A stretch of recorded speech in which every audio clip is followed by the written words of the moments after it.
后来除了这个市长大问题，鼓舞民众爱来检举无合法的养护所之外，市议员嘛发起着吹哨者条款的联署提案。也毋过其实啊，这个内湖康宁路这场大火发生之前，里长就看出着问题。去年卡2届1999市民专线来通报，一届是转予社会局无人接，一届成功转到卫生局，但是市府煞讲无通报。议员认为这场的大火甲市府的螺丝加无安有关系，所以早起的这个市议会拢是议员的痛骂声。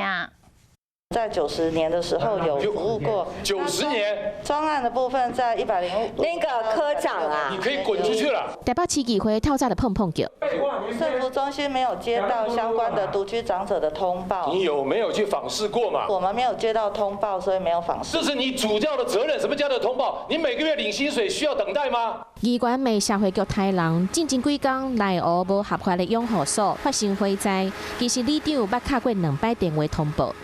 在事情发生的时候，社会局3个检任官以上的人，再加上那个科长，开完会的时候，确定跟卫福部请示，请示完了就变成卫生局的责任了。议员批评社会局家己无做好，又搁无好好收尾，又搁骂又搁挡刀啊！但是这款长期照护的问题，到底是要安怎处理较好？台北市议会国民党团发动吹哨者条款联署提案，鼓励民众会当检举，建立稽查的制度，而且罚较重嘞。已经有无共款党派议员签名联署，嘛要求市长会当赶紧到议会进行专案报告。